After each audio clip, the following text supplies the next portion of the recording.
할렐루야. 오늘 우리 재직 두 번째 강의에 오신 우리 성도님들 주님의 이름으로 사랑하고 또 축복합니다. 제가 이게 좀 주님의 꿈 부르다가 생각이 난 건데, 몇 주 전이 아니죠. 한 두 달 정도 됐나? 우리 김진공 목사님이 청년들한테 약속을 하신 거예요. 20명이 넘으면 내가 파라다이스 호텔을 데리고 가겠다. 근데 그 다음 주가 20명이 그냥 넘은 거예요. 애들 출석이. 그래가지고 목사님이 굉장히 큰 고민에 빠지셨습니다. 1인당 11만 원씩 20명을 하면 어떻게 해야 되냐 이렇게 고민하다가 지난주에 이제 고기 뷔페 가서 간단하게 끝내신 것으로 알고 있는데, 우리 자녀들이 우리 교회에서 정말 참 행복하고 즐거운 일들을 많이 만들어내는 교회가 됐으면 정말 좋겠다 이런 생각을 하게 됩니다. 그러시죠? 요즘에 이제 우리 유치부, 아동부, 또 청소년부, 새싹부, 어린이부, 청소년부, 그리고 청년부에 이르기까지 재미있는 이야기들이 많이 들려와요. 그래서 참 감사하다 이렇게 생각하고 있습니다. 우리 자녀들이 이렇게 힘을 내면 우리 부모님들이 또 가만히 있을 수 없지 않습니까? 우리 또 더 열심히 공부해서 또 우리가 모범이 되고 또 우리가 앞에서 또 오솔길을 잘 내가야 우리 자녀들이 우리 뒤를 잘 따라오니까 우리 그런 믿음을 가지고 우리 아카데미를 잘 이렇게 하셨으면 좋겠다는 그런 마음에 아주 작은 소망이 있습니다. 할렐루야. 감사합니다. 자, 오늘 두 번째 강의에 들어가겠습니다. 오늘 이제 재직의 영성에 대해서 좀 이야기를 하고 싶어요. 우리 한참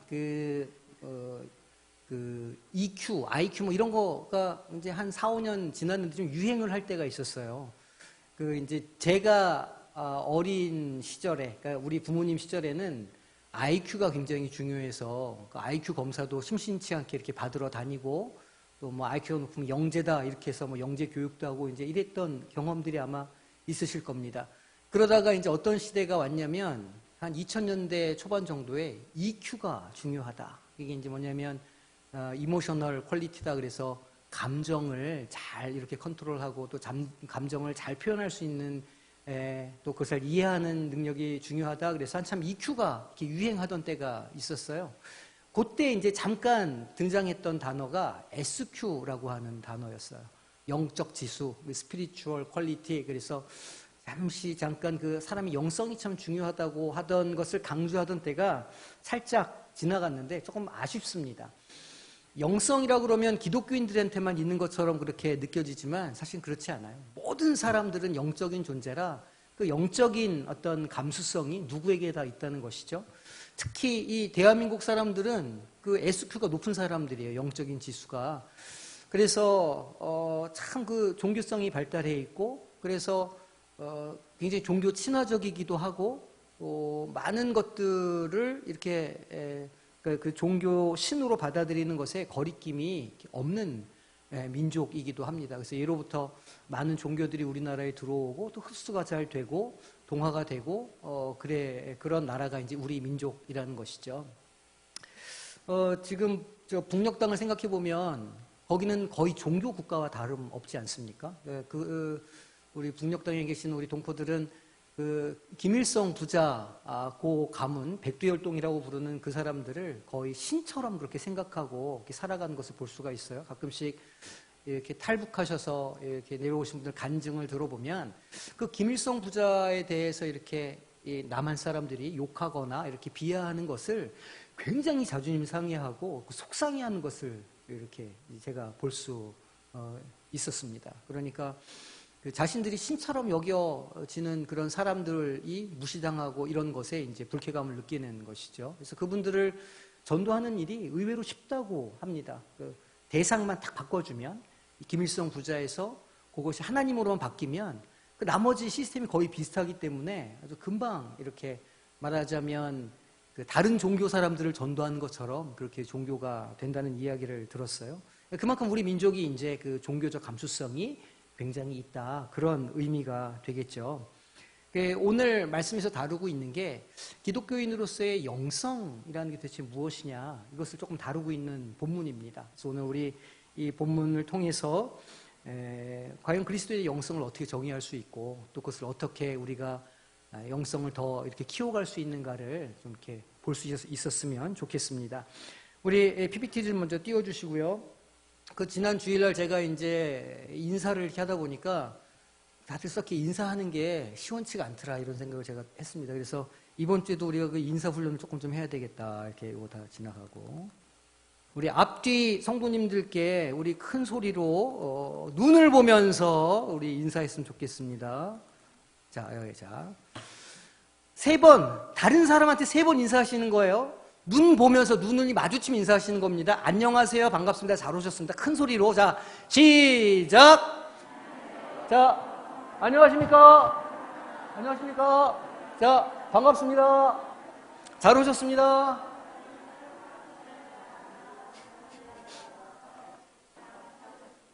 이겁니다. 이렇게 하셔야 돼요. 주일날. 예, 이렇게 하시면 됩니다. 얼마나 좋습니까? 예. 그리고 이렇게 안녕하세요 하고 싹 돌아서지 마시고 안녕하세요, 뭐 잘 지내셨어요? 빠마가 잘 되셨네요. 우리 주일날 했잖아요. 그런 거 하시는 거예요. 예. 아유, 오늘 립그루즈 색깔이 아주 이뻐요. 뭐 이런 거. 오늘 향수가 좋은 냄새가 납니다. 뭐 이렇게 하시면 됩니다. 마음속에 있는 나쁜 이야기는 마시고 좋은 것만 이렇게 얘기하시면 돼요. 자, 인사 꼭 잘 해주시기 바라고 이번 주도 제가 좀 살펴보고요. 안 된다 싶으면 다음 주도 또 우리가 연습하는 것으로 이렇게 하겠습니다. 자, 오늘 우리가 베드로서 1장 1절에서 11절 말씀을 읽었는데 본문 아까 읽었으니까 이거 좀 지나가고요. 자, 첫 번째 우리 질문을 좀 보겠습니다. 5절에서 7절을 보면 베드로가 몇 가지를 이렇게 지금 이렇게 열거하고 있습니다. 우리 5절에서 7절까지의 말씀 우리 같이 한 목소리로 합독해 보겠습니다. 그러므로 너희가 더욱 힘써 너희 믿음의 덕을, 덕의 지식을, 지식의 절제를, 절제의 인내를, 인내의 경건을, 경건의 형제 우애를, 형제 우애의 사랑을 더하라. 네. 몇 가지 이야기들이 이렇게 나오고 있는데 지금 이 목록들이 어떻게 이렇게 흘러가고 있나 잘 안 보이실 건데요. 지금 이게 무엇으로 시작해서 무엇으로 끝나고 있죠? 보세요. 믿음으로 시작해서 사랑으로 끝나고 있어요. 그러니까 이 영성이라는 것은 믿음으로 시작해서 사랑으로 끝나야 하는데 그 가운데 영성이 어떻게 표현되는가가 지금 여기에 잘 설명이 되고 있는 것이죠. 자, 먼저 보면 너희 믿음의 덕을 쌓으라는 겁니다. 거기에 더하라는 겁니다. 그냥 우리가 예수님 믿습니다 하면은 그 믿음으로 끝내는 것이 아니라 믿음의 덕을 잘 쌓아야 한다는 거예요. 여기서 이제 말하는 덕은 무엇이냐면 뭐 우리가 잘 아는 단어죠. 참 덕스러운 사람이 할 때 그 덕이에요. 그 덕이 어떤 것을 이렇게 덕이 있다 이렇게 표현할까요? 사람이 어떤 사람을 덕이 있는 사람이라고 우리가 이렇게 이야기할까요?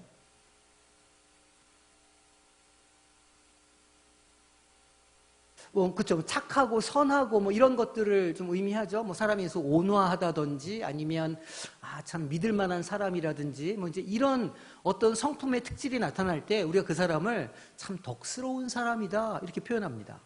그렇죠? 그러니까 이 덕은 덕 자체가 무슨 귀한 게 아니라 그 덕은 어떤 성품들의 이렇게 모음 덩어리를 말하는 거예요. 덕이라는 것은 그 안에 여러 가지가 있을 수 있는 겁니다. 그래서 그 덕은 선한 자세, 선한 태도 같은 것들을 말하는 거예요. 그러니까 우리가 흔히 누군가에게 참 덕스러운 사람이에요 이렇게 표현할 때 거기에 굉장히 다양한 성품들이 포함될 수 있는데 어쨌든 그러한 긍정적이고 좋은 성품을 가지고 있는 것을 덕이라고 말합니다. 그러니까 믿음을 가진 사람은 그 삶에 그런 덕의 성품들, 좋은 성품들이 더해져야 한다는 거예요. 영성이라는 것은 단지 어떤 신령한 어떤 삼층천의 체험만을 의미하는 것이 아니라 우리 삶의 현실에서 교회를 다니는 사람의 성품이 아름답고 선한 것들로 점점 채워지고 더해져야 한다는 것을 의미하는 것이죠. 그리고 그 덕에 무엇을 또 쌓아야 된다고 그럽니까? 지식을 쌓아야 된다고 말하죠. 여기서 말하는 지식은 어떤 지식일까요? 세상 지식일까요? 아니겠죠. 하나님을 아는 지식이에요. 하나님을 아는 지식을 우리가 어떻게 쌓을 수 있을까요? 그렇죠. 하나님의 말씀으로. 그런데 그냥 하나님의 말씀을 듣는다고 해서 말씀이 깨달아 알아지지는 않습니다. 예수 그리스도가 우리의 주인 되신다, 구세주가 되신다 이렇게 아무리 선포를 해도 그 선포가 어떤 사람에게는 막 마음이 찢어지는 감동이 있지만 어떤 사람들에게는 그냥 이쪽 귀로 들어가서 이쪽 귀로 흘러나오는 언어에 불과할 때가 있습니다. 왜 그렇죠? 그 말씀이 그저 우리 안에 있다고 그 말씀이 깨달아 알아질까요? 우리가 그 말씀을 듣는다고 그냥 깨달아 알아집니까? 아니죠. 무슨 역사가 있어야 하죠? 성령의 조명하심이 있어야 되는 거예요. 그러니까 우리가 이 하나님을 아는 지식을 더해가려면 성령께서 우리 가운데 그것을 깨닫게 해주시고 알게 해주시는 역사가 더해질 때 하나님을 점점 더 알아갈 수 있게 되는 겁니다. 그러니까 지금 믿음에 좋은 성품들을 더하는데 그냥 믿음에 좋은 성품들만을 있으면 쉽게 넘어지고 쓰러질 수가 있는 겁니다. 그게 어디 위에 서 있어야 될까요? 든든하게 말씀 위에 서 있어야 그것이 잘 세워지는데 그것은 곧 성령의 충만함을 의미하는 것이기도 하는 겁니다. 그러니까 우리의 영성은 믿음으로 시작하지만 성령께서 도와주심으로 말미암아 우리 성품에서 좋은 것들이 드러나고 하나님의 말씀을 깨달아 알게 되는 역사가 더해지면서 점점 자라가게 되는 겁니다. 그리고 지식에 무엇을 더하라고 할까요? 절제를 더하라고 합니다. 왜 그럴까요? 왜 지식에 절제가 필요할까요? 막 하나님을 아는 지식이 막 차고 넘쳐요. 막 속에 와, 그렇지. 진리는 이거야. 야, 하나님의 말씀은 이거네. 이렇게 살아야 되네. 이런 게 막 내 안에 막 넘쳐나요. 그럼 어떤 일이 벌어질까요? 자칫 잘못하다가는 교만해질 수 있는 거예요. 자기 절제가 안 될 수 있는 것이죠. 그래서 야, 내가 기도해 보니까 너는 그렇게 살면 안 된대, 하나님이. 이렇게 되기가 쉽다는 것이죠. 그러니까 그렇게 영성이 날로 자라나는 사람은 하나님을 아는 지식에 늘어가는 사람은 반드시 무엇이 있어야 된다? 절제할 수 있는 힘이 거기에 더해져야 되는 겁니다. 당연히 절제에는 오래 참음, 즉 인내가 함께 따라가게 되는 것이죠. 그러니까 그 모습을 상상해 보세요. 하나님의 은혜를 받아서 믿음이 충만하고 성령 충만한 사람인데 겸손하게 자기를 돌보면서 자기 절제를 하고 제어를 하는 그런 삶을 살아가요. 우리는 그런 사람의 모습을 어떤 사람이라고 할 수 있을까요? 성경에서 말하는 경건한 사람이라고 부르게 되는 거예요. 그래서 인내에 경건을 더하라 이렇게 이제 말하게 되는 것이죠. 그리고 야고보서는 참된 경건은 어떤 경건이라고 이야기할까요? 고아와 과부와 나그네를 대접하는 것이 참된 경건이라 또 이렇게 말하지 않습니까? 결국은 하나님을 믿는 믿음은 이러한 여러 가지 우리의 영적인 어떤 그런 성품들과 능력들이 더해져서 결과적으로는 어떤 삶의 형태로 나타나야 하냐면 형제 우애와 이웃 사랑으로 나타나게 된다는 거예요.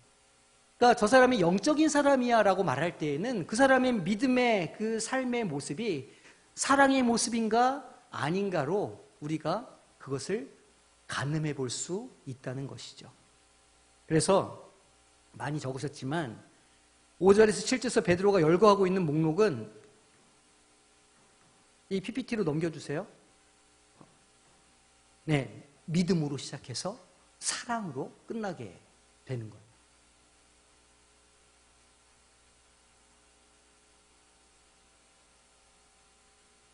믿음 위에 믿음만 있다고 되는 것은 아니고 우리가 영적으로 성장해 가려면 그 믿음 위에 지금 이 말하고 있는 것들이 더해져야 한다는 것이죠. 다시 좀 정리해보면 믿음에 덕을 쌓고 덕에 하나님을 아는 지식을 쌓고 그 지식이 절제와 인내를 통해서 잘 제어되고 그리고 그것이 경건의 모습으로 나타나면 그것은 결과적으로 형제 우애와 사랑의 모습으로 그렇게 드러나게 될 수 있다는 겁니다. 믿음의 결과는 사랑의 실천이다. 이렇게 우리가 결론을 낼 수가 있죠. 자, 그러면 두 번째 질문이에요. 베드로가 더욱 힘써 이렇게 지금 이야기하고 있죠. 그 5절에 처음으로 그러므로 너희가 더욱 힘써서 이렇게 더해가라 이렇게 이야기를 하고 있어요. 더하라고 하는 것은 어떤 의미일까요? 믿음에 이러이러이러한 것들을 더해가십시오라고 말하는데 그거 더하라는 것을 좀 쉽게 우리가 말하면 그것이 어떤 의미일까요? 어떻게 하라는 것일까요? 그러니까 덕도 쌓고 뭐 인내도 우리가 가져가야 되는데 그런 것들을 더하라는 것은 우리의 신앙이 어떻게 해야 된다는 이야기예요. 자라야 된다는 이야기. 성장해 가야 된다는 이야기. 성숙해 가야 한다 그런 의미입니다. 믿음은 내가 예수 그리스도를 믿고 구원을 딱 받았는데 구원은 완성된 게 아닙니다. 구원은 두 가지의 측면이 있어요. 그 두 가지가 다른 것이 아니라 구원의 이쪽 면과 이쪽 면이 좀 다른 것인데 구원의 이쪽 면은 일회적인 구원이에요. 예수를 믿으면 구원을 받습니다. 그거는 끝났어요. 하지만 이 구원의 다른 면은 그 구원을 우리가 끝까지 성취해 가야 하는 구원이에요. 이루어 가야 하는 구원이 또 있는 것이죠. 자라가야 되는 거예요. 믿음 안에서. 영성이라는 것은 계속해서 우리가 하나님께서 우리에게 주신 이 구원의 아름다운 것들을 성취해 가는 그 능력, 또 성취해 가는 어떤 감수성이라고 할 수가 있는 겁니다. 자라가야 한다는 거예요. 자, 그러면 이 재직의 영성이 어떻게 자라갈 수 있는가에 대해서 성경이 여러 군데에서 그것을 좀 설명하고 있는데 그것을 좀 보겠습니다. 자, 재직의 영성이 어떻게 유지가 될까요? 에베소서 6장 10절 말씀을 보니까 끝으로 너희가 주 안에서와 그 힘의 능력으로 강건하여진다 이렇게 말하고 있습니다. 여기서 말하는 이 힘의 능력은 누구의 힘의 능력을 말하는 것일까요? 우리 안에 있는 사람 안에 우리 안에 있는 어떤 힘의 능력을 말하는 것일까요? 우리의 의지, 어떤 우리의 결단, 우리 안에 있는 어떤 자원들을 말하는 것일까요? 아닙니다. 주 안에서와 그 힘의 능력, 주 안에 있는 힘의 능력인 거예요. 그러니까 주님의 힘과 주님의 능력인 것이죠. 여기서 말하는 힘은 정지되어 있는 것을 이렇게 옮기는 힘이에요. 그리스 철학을 보면 그리스 철학에서 이제 이 철학자들이 운동이라는 것을 설명할 때 이렇게 정지되어 있는 것을 움직이게 하는 것이 운동이다 이렇게 이제 이야기하거든요. 그리스 철학자들이 정지되어 있는 것을 움직이게 하는 것이 힘이에요. 그러니까 지금 힘의 능력은 주 안에서 멈춰져 있고 정지되어 있고 고정되어 있는 것이 움직여지는 거예요. 인간 본성은 어떻다고 제가 항상 설명드리죠? 사람의 본성은 멈추어 있기를 원해요. 우리 본성은 새로운 것을 도전하는 걸 별로 좋아하지 않아요. 그죠? 걷다 보면 서고 싶고, 서 있으면 앉고 싶고, 앉아 있으면 눕고 싶고, 눕고 있으면 자고 싶다. 그게 인간 본성이 아닙니까? 인간 본성은 그냥 가만히 있는 걸 좋아하는 거예요. 그걸 우리는 이제 성경에서 그걸 나태함이라 이렇게 표현하죠. 그냥 가만히 있는 겁니다. 새로운 어떤 것, 뭔가 좀 이런 것 하는 것을 원하지 않는 거예요. 그러니까 본성은 가만히 있는데 그 본성을 잡아서 움직이게 하는 것이 여기서 말하는 힘이라는 거예요. 그 힘을 발휘하는 것이 능력인 것이죠. 힘의 능력으로 강건하여진다. 그런데 얘기했지만 우리 안에 그 힘과 능력은 없죠. 이 힘과 능력은 하나님께로부터 오는 것이라는 것을 기억할 필요가 분명히 있는 겁니다. 그러니까 우리의 영성이 뭔가 좀 개발이 되고 더 하나님과 깊은 교제를 하고 싶으면 게으르면 안 되는 거예요. 신앙생활은 게으르면 못해요. 다 아시죠? 열심히 교회 생활하면 신앙생활을 열심히 한다는 것은 거의 매일 교회를 간다는 의미예요. 우리 요새 권사님들 바쁘시잖아요. 월요일날 기도회하러 오시고 또 화요일날은 뭐가 없구나.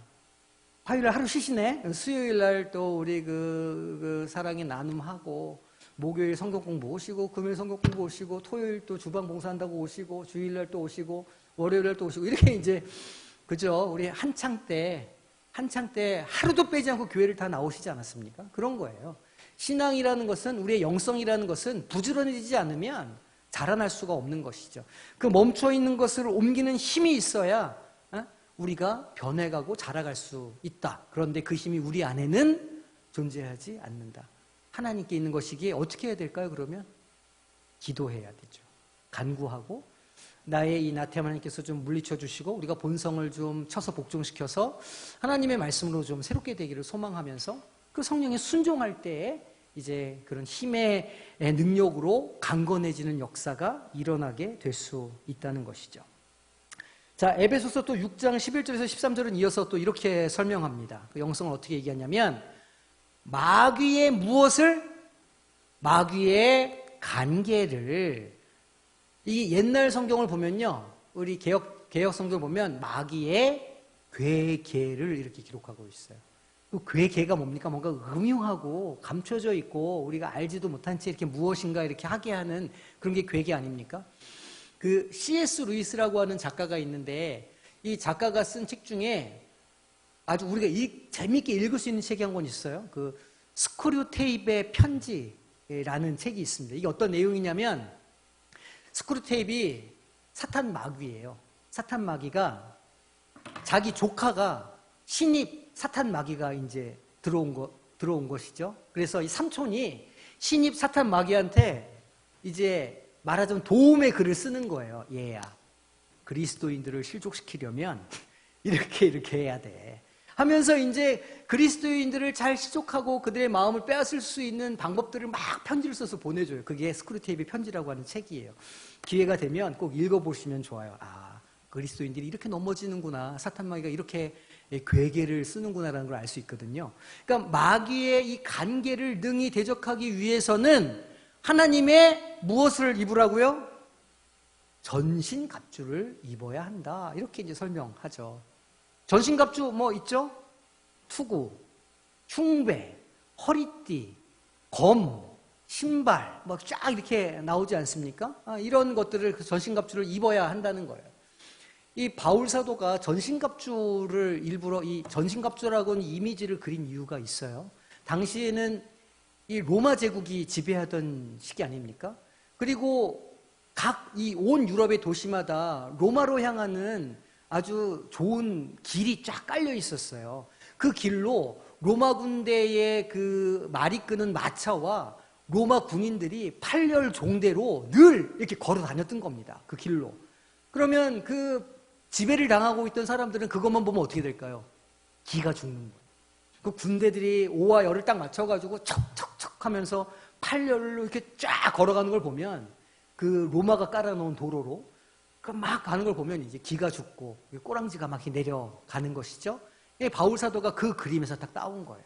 아, 그리스도인들이 영적으로 저 로마 군인처럼 전신갑주를 입어야 기가 죽지 않고 힘있게 살아갈 수가 있구나. 전신갑주가 뭘까 고민하면서 설명을 하고 있는 것이죠. 전신갑주를 입으라. 우리의 싸움은 무엇과 무엇을 상대하는 것이 아닐까요? 혈과 육을 상대하는 것이 아니요. 이게 무슨 말입니까? 혈과 육을 상대한다는 것이 눈에 보이는 이것을 상대하는 게 아니라는 말이에요. 우리의 싸움은, 우리의 전쟁은 눈에 보이는 내 옆에 있는 김집사, 박집사, 최권사가 우리의 싸움의 대상이 아니라는 거예요. 우리 믿는 사람들의 싸움의 대상은 누구라는 겁니까? 사탄 마귀. 보이지 않는 사탄 마귀라는 거예요. 혈과 육을 상대하는 것이 아니요 통치자들과 권세자들과 이 어둠의 세상 주관자들과, 공중의 권세 잡은 자들이죠. 세상 주관자들과 하늘에 있는 악의 영을 상대함이라는 거예요. 제가 이제 사실은 기도할 때 자주 이렇게 대적하는 기도를 하는데 자꾸 우리가 그 기도를 해야 되거든요. 정확하게 그 영의 이름을 불러서 대적해서 나사렛 예수 그리스도의 이름으로 대적해서 쫓아내는 기도가 우리 가운데 있어야 하는 거예요. 왜냐하면 신앙생활은 이 세상 주관자들과 하늘에 있는 약한 영들을 상대하는 것이기 때문이죠. 그리고 하나님께서 우리에게 그 권세를 주셨을까요? 주지 않으셨을까요? 주셨어요. 이 약한 영들을 쫓아낼 수 있는 권세를 우리에게 주셨습니다. 그러니까 우리가 그 권세를 믿고 그 권세를 사용해서 우리가 신앙생활을 해야 한다는 거예요. 그러므로 하나님의 전신갑주를 취하라, 가지라는 것이죠. 왜냐하면 악한 날에 너희가 능히 대적하고 모든 일을 행한 후에 넘어지는 것이 아니라 서기 위함이라, 영적으로 성공하기 위함이라 이렇게 말하고 있는 겁니다. 영성은 보이지 않는 이 영의 세력과 싸우는 힘을 의미하기도 하는 것이죠. 눈에 보이는 어떤 것이 아니라 우리의 마음을 괴롭게 하고 우리의 생각을 괴롭게 하고 또 우리의 심령을 곤고하게 하는 어떤 것들을 우리가 분별해내고 그것과 싸워야 하는 겁니다. 그게 영성의 또 한 측면, 중요한 측면이라는 것이죠. 이게 우리의 힘으로 할 수 있습니까? 아니죠. 우리 안에 계시는 성령을 의지해서 우리에게 위임해 주신 권세를 사용해서 할 수 있는 겁니다. 주님께서 잠시 쉬러 산에 올라가셨다가 이제 밑에서 제자들과 난리가 난 거예요. 이렇게 한 병자를 데리고 왔는데 이 제자들이 아무리 기도를 해도 이 병이 낫질 않는 겁니다. 귀신이 떠나질 않는 거예요. 예수님이 오셨어요. 예수님이 제자들 산탄하시죠. 믿음이 적은 자들아. 기도 외에는 이런 유가 나갈 수 없느니라 말씀하시는 겁니다. 결국은 우리의 그 영성, 우리의 영성의 성장은 하나님 앞에 기도하고 간구함으로 하나님께 의지함으로만 이길 수 있다는 사실을 우리가 기억을 해야 하는 것이죠. 또 갈라디아서 5장 13절에서는 이렇게 설명합니다. 형제들아 너희가 무엇을 위하여? 자유를 위하여 부르심을 입었지만 그러나 그 자유로 어떻게 하래요? 육체의 기회를 삼지 말고 오직 사랑으로 서로 종노릇 하라 이렇게 말합니다.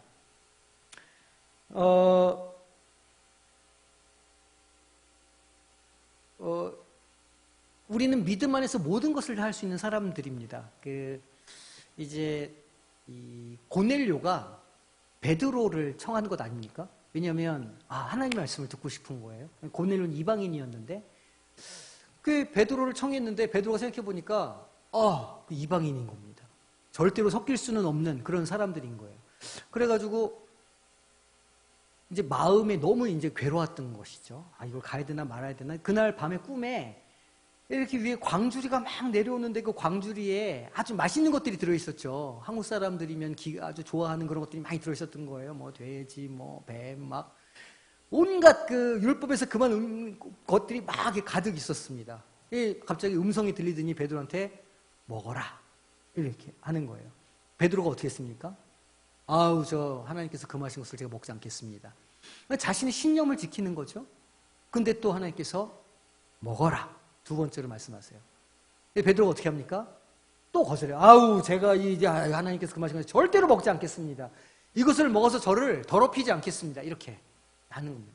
하나님께서 세 번째로 먹으라 하시면서 내가 선하다고 한 걸 왜 네가 더럽다고 말하냐? 이렇게 타박을 하시는 거예요. 그제서야 이 베드로가 꿈을 깨면서 이게 이방인들에게 복음을 증거하라는 하나님의 말씀이구나 깨닫고 고넬료의 집에 가서 부흥회를 하는 것 아닙니까? 그래서 고넬료의 집안이 어떻게 되죠? 하나님의 복음으로 완전히 뒤집어지게 되는 겁니다. 복음이 이방인에게 전파된 첫 번째 사건인 거예요. 놀라운 일이죠. 하나님께서 우리에게 자유를 주셨습니다. 우리는 그 자유로 마음대로 할 수 있어요. 이것도 할 수 있고 저것도 할 수 있고.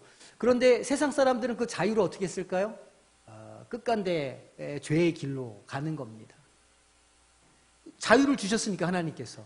만약 하나님께서 자유를 주시지 않으셨으면 전부 다 십자가 앞에 나와가지고 무릎 꿇고 앉아있을 겁니다. 두 발만 더 뒤로 가면 하나님께서 갑자기 막 번개를 막 내리시고 말 안 들으면 다리 몽둥이 이렇게 분질러 놓으시고 주일날 어디 놀러 가면 자동차 막 사고 나게 하시고 이렇게 하면 그건 무서워서 어디 자유를 누릴 수가 있겠어요? 근데 하나님께서는 우리를 사랑하시기 때문에 우리에게 자유를 주셨다는 거예요. 그런데 그 자유를 가지고 사람들이 어떻게 살았을까요? 자기들 마음대로 살아온 거예요. 방탕하게. 자유를 누리니까. 그렇지만 그리스도인들은 그 자유를 가지고 이 육체의 교회를 삼았다는 게 그런 뜻이죠. 자기 마음대로 살았다는 뜻 아닙니까? 육체의 교회를 삼는 것이 아니라 서로에게 종노릇해라 이렇게 말씀하시는 거예요. 자유인이에요. 제가 자유인이에요. 노예로 살다가 주인이 너 내가 풀어줄게 이렇게 하면 그 몸값을 주고서 자유인으로 풀어줄 수가 있지 않습니까? 그러면 그 사람은 자유인으로 사는 거예요. 그런데 그 자유인이 아유 저 다시 그냥 주인의 종으로 살 거예요 그러면 귀를 뚫잖아요. 귀를 뚫으면 그 다시 종으로 살게 됩니다. 그 종을 뭐라고 부르느냐? 디아코노스라고 불러요. 그 종을 자진해서 종이 되는 사람. 그런데 그 자유가 없는 종, 자유를 얻지 못했던 종은 그냥 둘로스라고 부릅니다. 둘로스도 아시죠? 둘로스도 종이라는 뜻이에요. 둘로스는 자유를 얻지 못한 종, 늘 종이었던 사람. 그래 둘로스는 자유가 없어요. 둘로스는 자발성이 없어요. 스스로 무엇인가 하지 않아요. 시키는 것만 하는 겁니다. 둘로스는. 그렇지 않겠어요? 노예 근성이라는 게 있지 않습니까? 그러니까 출근 시간 9시면 딱 출근하는 거예요. 일하다가 출근 시간 5시 되면 딱 퇴근하는 거예요. 그리고 할 일이 A, B, C, D 이렇게 4개가 있으면 딱 4개만 하고 끝내는 거예요. 그 더도 안 하고 덜도 안 해요. 딱 시킨 것만 하는 겁니다. 그게 종의 삶이죠. 그런데 자유인의 삶은 그렇지 않아요. 자유인의 삶은 어떨까요? 시키지 않은 것도 더 하는 겁니다. 달란트 3개 맡기면 6개 만드는 게 디아코노스의 삶인 거예요. 달란트 5개 맡기면 10개를 만들어 놓는 게 디아코노스의 삶인 것이죠. 서로 종노릇하는 삶은 우리에게 자유가 있지만 자발적으로 즐거움과 기쁨으로 하나님께서 주신 사명을 감당하면서 서로를 위해서 사랑으로 살아가는 것이 자유를 제대로 누리는 사람의 삶이다. 그것이 그리스도인의 영성이라는 거예요. 우리 신앙의 선배님들이 많으시잖아요. 어떤 분들이 존경을 받으십니까? 결국은 그렇게 청빈의 삶을 살고 섬김의 삶을 살아가신 분이 존경의 자리에 오르게 되는 것이죠. 우리 원로 목사님 그런 분 아닙니까? 저도 우리 원로 목사님을 닮아가야지 그런 생각을 하는 거예요. 왜냐하면 그분이 섬김의 삶을 살아가셨기 때문에. 사랑으로 종노릇 하셨기 때문에. 그렇다고 해서 누군가 나에게 종노릇 한다고 해서 내가 그 사람을 종으로 부리면 됩니까? 안 됩니까? 그건 또 아니죠. 그거는 또 우리의 그 영성이 아닌 거예요. 내가 누군가를 대할 때 그 자유를 가지고 아름다운 열매를 많이 맺을 수 있도록 자발적으로 참여하고 노력하는 것, 그것이 서로 종노릇하는 것이다. 이것을 기억하셔야 합니다. 자, 갈라디아서 6장 1절에서는 또 영성을 이렇게 설명해요. 형제들아, 사람이 만일 무슨 범죄한 일이 드러나거든 무엇한 너희는 신령한 너희는 영성이 있는 너희는 이런 뜻이에요. 영성이 있는 너희는 어떻게 하라고 그래요? 그 사람들을 온유한 심령으로. 그러니까 긍휼의 마음으로 이런 뜻입니다. 이 마음에 정죄가 들고 판단이 들면요, 비판하기가 쉽습니다. 그죠?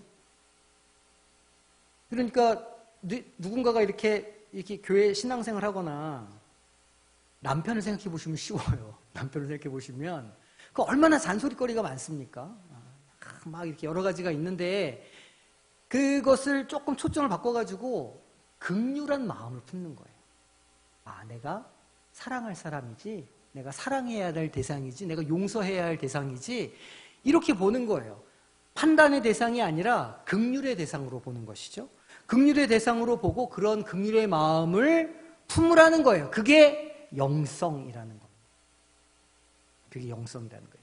그래서 그런 긍휼의 마음을 품고 그런 자를 바로 잡아서 어떻게 하라고 그래요? 너 자신을 살펴보라는 거예요. 그 누군가의 모습에서 그 사람의 눈에 있는 들보를 보지 말고 내 눈에 있는 들보를 먼저 발견하라는 겁니다. 그게 영성이라는 거예요. 그래서 일어선 자는 넘어질까 두려워하라, 경계하라 말씀하는 것 아닙니까? 너 자신을 살펴보아서 너도 시험을 받게 되는 것이 아닌가 두려워하라는 거예요. 영성이라는 것은 나의 모습을 늘 예민하게 보는 겁니다. 나는 안 보이고 남들만 보이면 그것은 영성이 어떤 걸까요? 영성이 없는 것이죠. 영성이 바닥을 치고 있는 거예요. 그런데 다른 타인의 모습에서 내 모습이 막 보이고 막 타인이 막 긍휼의 마음으로 품어지고 그러면 근데 영적으로 지금 좀 풍성하고 충만하구나 이렇게 자기 스스로를 판단할 수가 있게 되는 것이죠. 다 아마 뭐 지금도 그러실 테지만 그렇게 영적으로 이렇게 예민하고 풍성한 때가 있으셨을 거예요. 우리 한참 80년대 90년대 기도원 열심히 다니실 때 기도원 2박 3일 가가지고 나무뿌리 막 붙잡고 기도하고 내려오면 한 3, 4일 정도는 온 세상이 어떻게 보입니까? 다 아름다워 보이는 거예요. 왜요? 영성이 풍부하니까. 근데 한 일주일, 2주 지나면 이제 싹 떨어지죠. 점점 메마르지 않습니까? 그럼 마음에 막 미워하는 마음이 생기고 시기하는 마음이 생기고 그렇게 되는 것이잖아요. 영성이 떨어지면 그런 게 딱 드러나는 거예요. 그래서 그것을 항상 기억하고 계셔야 돼요. 내 마음이 막 좁아지고 내 마음에 막 판단이 생기고 막 누군가에게 미움이 생기고 막 이러면 지금 내 영혼이 메말라 있구나. 내가 지금 성령 충만을 구할 때구나 라는 것을 스스로 자각을 하실 줄 알아야 한다는 거예요. 그게 영성이에요.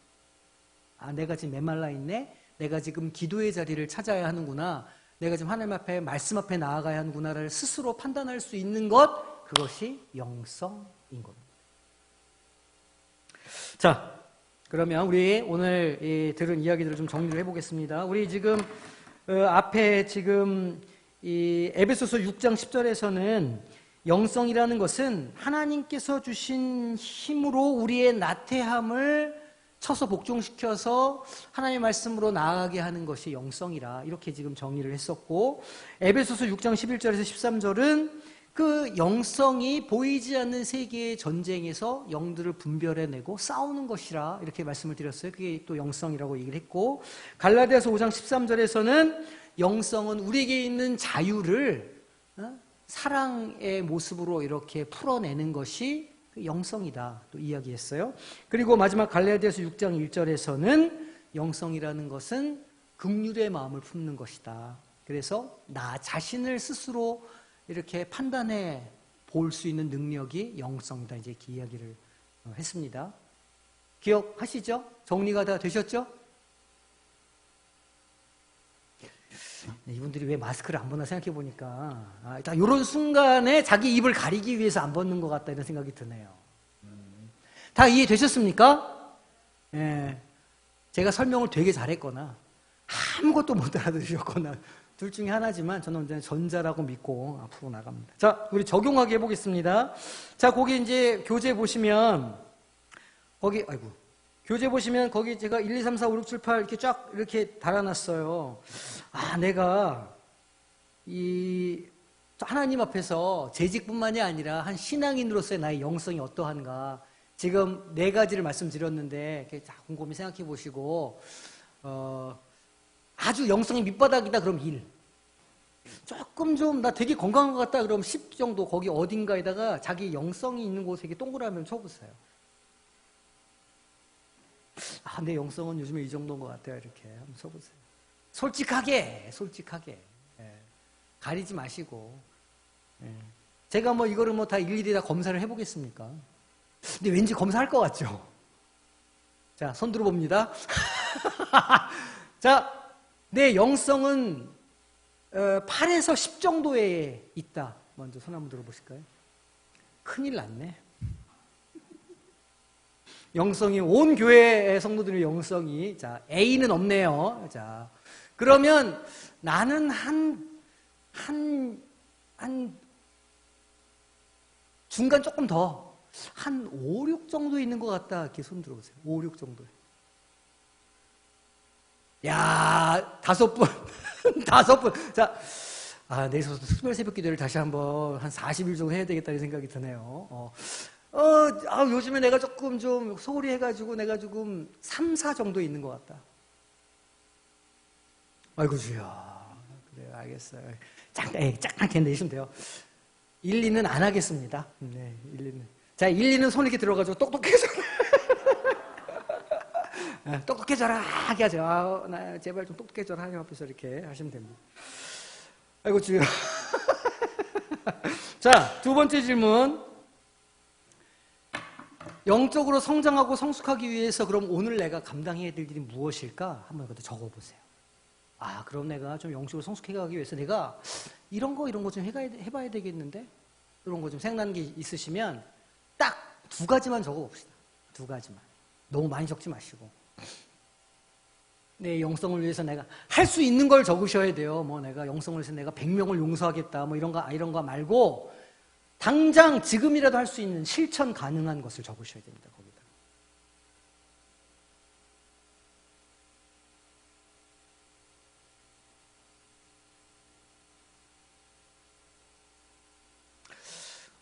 우리 대표로 한 분만 한번 발표해 볼까요? 그래도 이런 거는 그래도 좀 감투 있으신 분이 하는 게 나으니까. 김용혜 권사님, 권사 회장님, 뭐 적으셨습니까? 말씀과 기도 너무 좀 저거 해요. 뭔가 좀 더 구체적으로. 말씀은 네.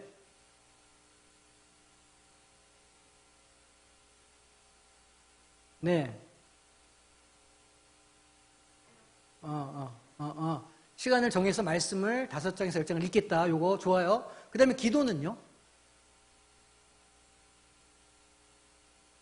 네.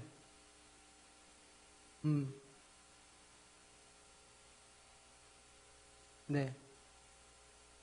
그러시구나. 그러면 그 실천을 좀 해보셔요.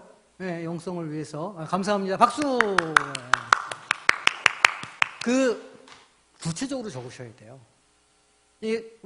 내가 영성을 이렇게 좀, 뭔가 좀, 내가 회복하고 싶다 이렇게 하면, 우리 첫 번째 얘기했던 것처럼 그 힘의 능력으로, 우리가 지금 변하기가 쉽지가 않거든요. 한번 굳어지면, 이거 깨서 부셔가지고, 우리를 목토로 만드는 게 힘들어요. 근데 그걸 하려면, 한 번에 되지는 않고, 조금씩 실천 가능한 목표를 세우시면 됩니다.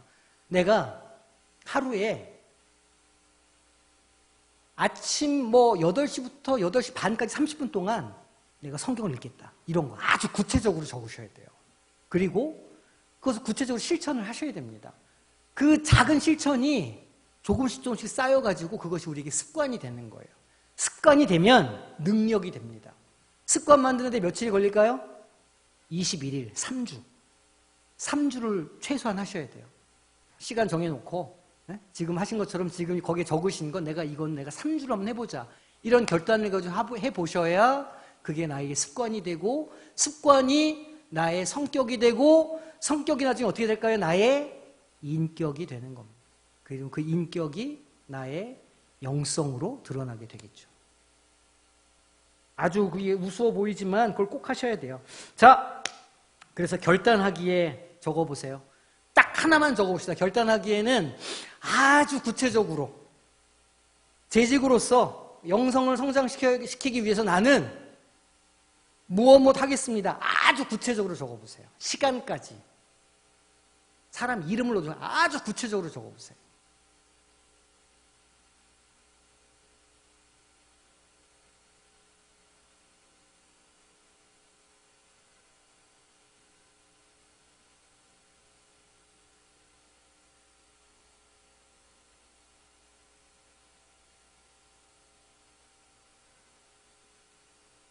자, 적으셨으면 그 적으신 거를 한 3번 정도 한번 읽어보세요. 차분하게.